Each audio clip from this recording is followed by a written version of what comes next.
nature. So good morning guys. Padulong mi karon sa may Basay Negros Oriental. So part pa ni siya sa may Bayawan no before ta maabot sa bridge katong nag-connect sa between Bayawan and Basay. So akong niunong mi diri guys no kay naay purag rice paddies diri no.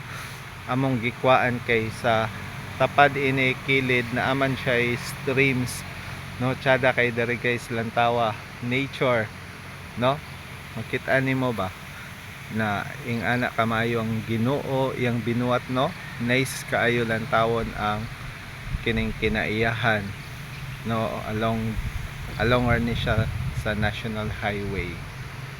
Wow, so pag tubo na po ini mahimo na po ni siyang mga rice bugas.